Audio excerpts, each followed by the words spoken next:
Hi guys, welcome back to the channel. This is your friend Shashank. आज की video I think channel की सबसे important video होने वाली है.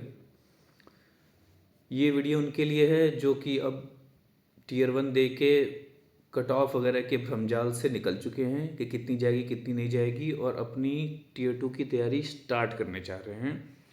और उन्हें चाहिए strategy, proper strategy, authentic sources के साथ. स्पेशली वो जो किसी कोचिंग वगैरह नहीं लेना चाहते, सेल्फ स्टडी प्रेफर करेंगे. मैं भी उनमें से ही हूँ. मैं सेल्फ स्टडी ही प्रेफर करता हूँ, हमेशा से की है. तो मेरी ये स्ट्रेटजी, ये वही स्ट्रेटजी होगी जो मैं खुद फॉलो करने वाला हूँ. ये इसको ध्यान से देखिएगा. थोड़ी वीडियो बड़ी हो सकती है बट आई थिंक इसके बाद आपको ज़रूरत नहीं पड़ेगी किसी और स्ट्रेटजी की, बस एग्जीक्यूशन बाकी रहेगा. ये बहुत ऑथेंटिक सोर्सेज मैं आपको दिखाने वाला हूँ जिसको आपको फॉलो करना ही चाहिए. So let me just start. कुछ बातें कर लेते हैं. सबसे इम्पॉर्टेंट चीज़ कि चलिए रिसोर्सेज क्या होंगे.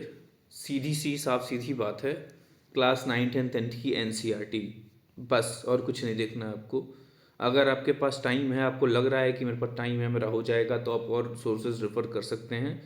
बट मैं नहीं करने वाला. टाइम नहीं रहेगा ये हमारे इसमें. तो मुझे लगता है जहाँ तक बात आ रही है कि फेब लास्ट में होना है, तो टाइम कहाँ है यार. ऑब्जेक्टिव भी पढ़ना है, सब्जेक्टिव की प्रैक्टिस करनी है, याद करनी है चीज़ें, नोट्स भी बनाने पड़ेंगे. टाइम नहीं है. तो अपने सोर्सेज को काफ़ी कम रखिए. NCERT पे स्टिक करिए. वही बेड़ा पार लगाएंगी क्योंकि CBSE करा रही है, उसको वही चाहिए आपसे. कोच किसी IAS PCS का एग्ज़ाम नहीं है, ये स्कूल के टीचर बनने का एग्ज़ाम है. तो स्कूल की ही बुक्स लगेंगी जो ऑफिशियल हैं. तो NCERT, ये बात क्लियर हो जानी चाहिए आपको. NCERT ही चाहिए. चलिए मैं बात करता हूँ अब ऑब्जेक्टिव की. जहाँ तक बात करते हैं, एक रिसोर्स आपको चाहिए होगा, चाहे आप ऑनलाइन देखें, PDF मिल जाए तो PDF डाउनलोड कर लीजिए, या तो कोई बुक ले लीजिए प्रीवियस ईयर की. सीधी सी बात, आपको मिल जाएगी ऑनलाइन. हिंदी मीडियम की तो खासकर आराम से मिल जा रही है. इंग्लिश मीडियम वालों को थोड़ी दिक्कत हो रही है. एक दो बुक्स ही अवेलेबल है प्रीवियस ईयर इंग्लिश में जिसमें बाइलिंगुअल है. एक S चंद्र पब्लिकेशन की रोहित वाधवान, जो आपके अध्ययन मंत्रा वाले चैनल के जो आई थिंक जो हैं मेन टीचर, उनको शायद आप लोग जानते ही होंगे. टीचिंग में मतलब बड़ा चैनल है उनका. उनकी एक किताब अवेलेबल है S चंद्र पब्लिकेशन की, जो मैंने देख रहा हूँ. मैंने अभी देखा है, लेटेस्ट है. सर्च ही कर लेते हैं, लेट्स सी.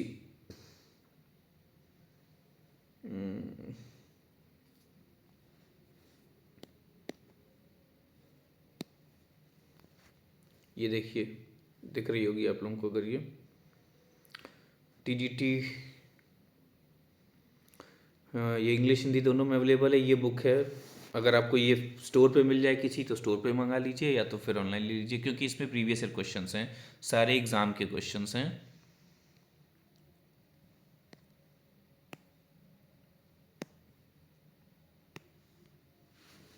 ये ज़रूरी इसलिए है क्योंकि अभी भी ये हमारे इसमें 40%, मतलब 40 क्वेश्चंस तो आने ही हैं ऑब्जेक्टिव. और KVS में तो 60% आने हैं. तो इसका वेटेज कम नहीं है. अभी भी काफ़ी स्कोरिंग सब्जेक्ट अभी भी आपका ऑब्जेक्टिव ही ज़्यादा रहेगा, क्योंकि इसकी आपको आदत है, आपको पता है, आपके पास प्रीवियस रिसोर्सेज हैं कि कैसे क्वेश्चंस आते हैं. तो इसको आपको हल्के में नहीं लेना है. सब्जेक्टिव के चक्कर में इतना मत भेजाइएगा कि ये ईजी पिकिंग्स आप ख़राब कर दें. एक आपको ये चाहिए होगी ऐसी बुक, प्रीवियस ईयर NCERT आपके पास है. और उसके अलावा जो मोस्ट इम्पॉर्टेंट रिसोर्स है, जो कि मैं बताने वाला हूँ, आई थिंक ये कोई डिस्कस नहीं कर रहा किसी भी यूट्यूब चैनल या कहीं, मैं देख नहीं रहा इस चीज़ को, जबकि वो सबसे इम्पॉर्टेंट रिसोर्स है मेरे हिसाब से. वो रिसोर्स क्या है?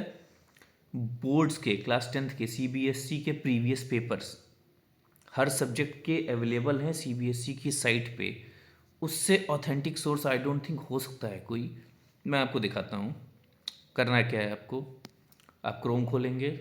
क्रोम पे आप देख सकते हैं, सर्च करेंगे CBSE सर्च करते ही ये साइट खुल जाएगी. फर्स्ट पे आएगी. इसमें देखिए सेकंड नंबर पे प्रीवियस ईयर पेपर दिखा हुआ है. आप प्रीवियस ईयर पे टैप करेंगे, खुल गया. देखिए इसमें ऑप्शंस हैं. कंपार्टमेंट एग्जाम का है, कंपार्टमेंट छोड़ भी सकते हैं. मैं कहता हूँ मेन वाले देखिए, 2025 का पेपर है. आप टैप करेंगे, क्लास 10th पे आएंगे, सारे सब्जेक्ट्स हैं. जैसे मेरा SST है, तो खोजिए अपने सब्जेक्ट को, खोजिए इसमें. इस पे आते हैं.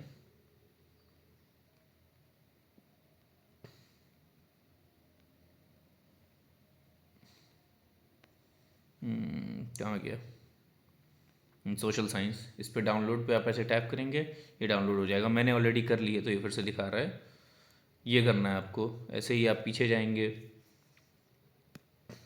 इसमें 24 का पेपर भी है आपको, 23 का पेपर भी और 22 का पेपर है।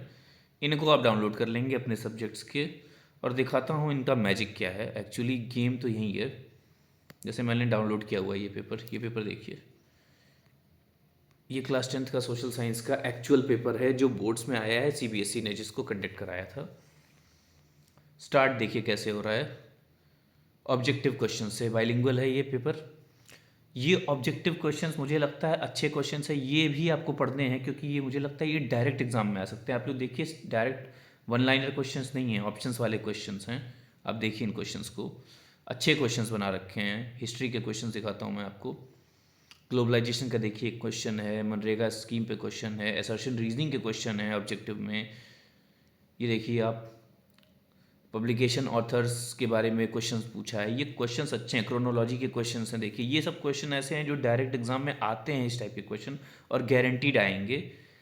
भले सेम क्वेश्चन ना हो, लेकिन ये जो टॉपिक्स, जो वर्ड्स, जो भी थीम्स दी हुई हैं, इनको आपको याद कर लेना है। बहुत चांस है रिपीट होगा। उसके बाद चलिए देखिए, ये सब क्वेश्चंस हैं, सारे ही क्वेश्चंस हैं। हर टॉपिक के आपको क्वेश्चंस मिल जाएंगे। ये ख़त्म करने के बाद इसमें आई थिंक 20 क्वेश्चन हैं पर पेपर, अच्छे खासे क्वेश्चन हैं। उसके बाद आप आएंगे वेरी शॉर्ट मेरे हिसाब से आप छोड़ भी सकते हैं, क्योंकि जहाँ तक उम्मीद है मीडियम टू लॉन्ग ही आंसर्स होने वाले हैं। बट एक नज़र से देख लेना। डायरेक्ट आते हैं लॉन्ग आंसर्स पे, जो ज़्यादा चांसेस आने के। देखिए क्वेश्चन देखिए कैसे पूछे हैं।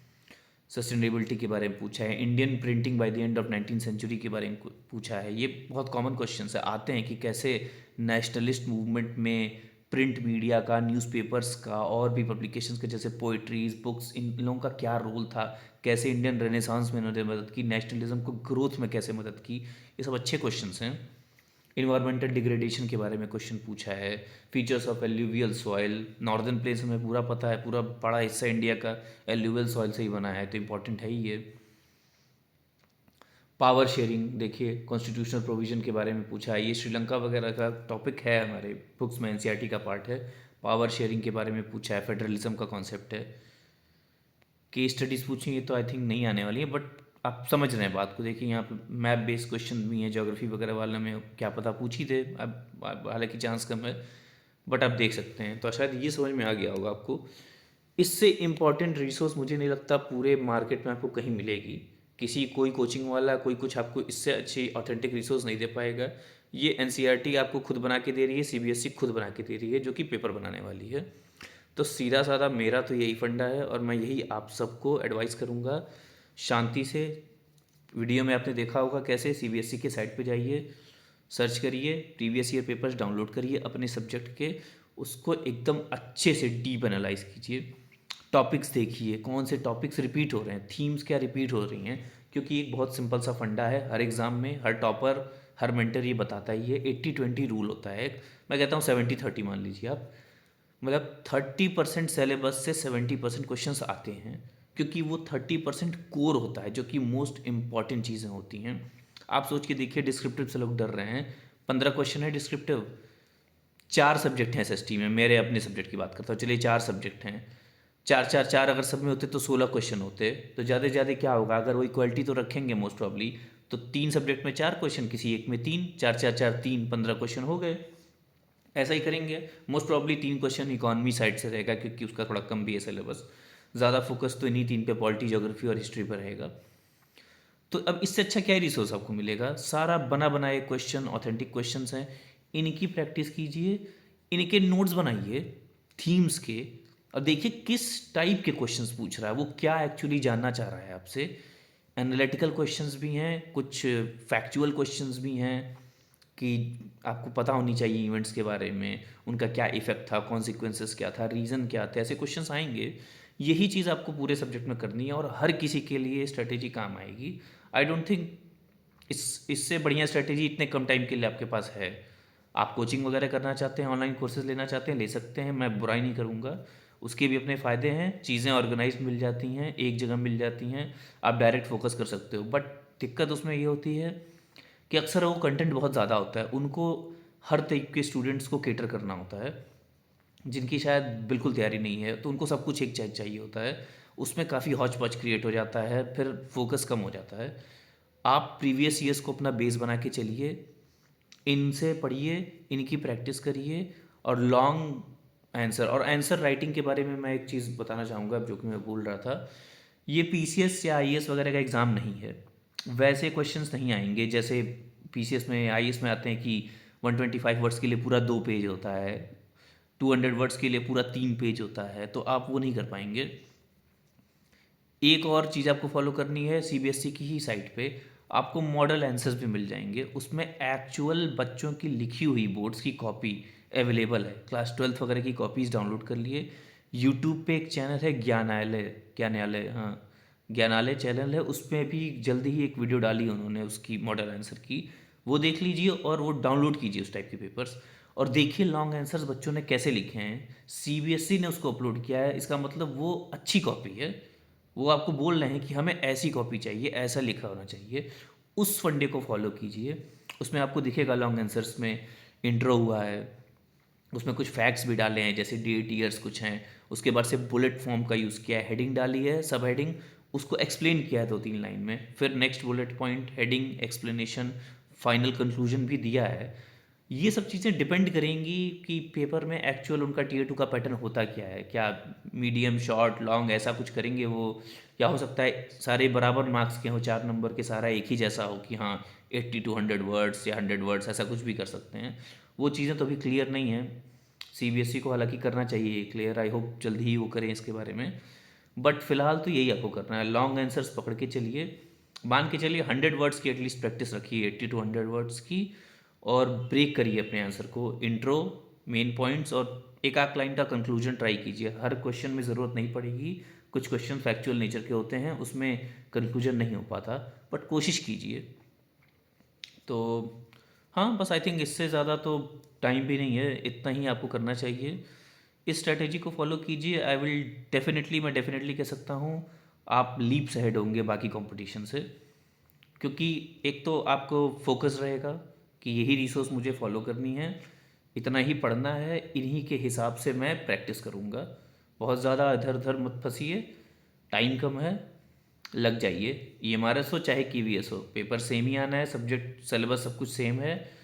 उस पर बस थोड़ा सा वेटेज का फ़र्क है, इसमें 40 है, उसमें 60 ऑब्जेक्टिव है कीवीएस में, बट करना तो पेपर सेम ही है। तो ऑब्जेक्टिव सब्जेक्टिव दोनों प्रीवियस ईयर पेपर्स में अवेलेबल है, इनको पढ़ डालिए। टेक्स्ट बुक वगैरह जैसी ऑनलाइन साइट्स पे आप और भी प्रैक्टिस कर सकते हैं ऑब्जेक्टिव की, आपके ऊपर है, टाइम की है, आपकी स्ट्रेटेजी अपने हिसाब से मॉडिफाई करिए। तो बस इतना ही, आई थिंक दैट्स इट। अब लग जाइए तैयारी में, टाइम नहीं है ज़्यादा। ऑल द वेरी बेस्ट आप सबके लिए, होप आप सब इस बार फाइनली सेलेक्ट हों, कुछ आगे बढ़े लाइफ में, समय ज़्यादा है नहीं। चलिए, थैंक यू, बाय बाय।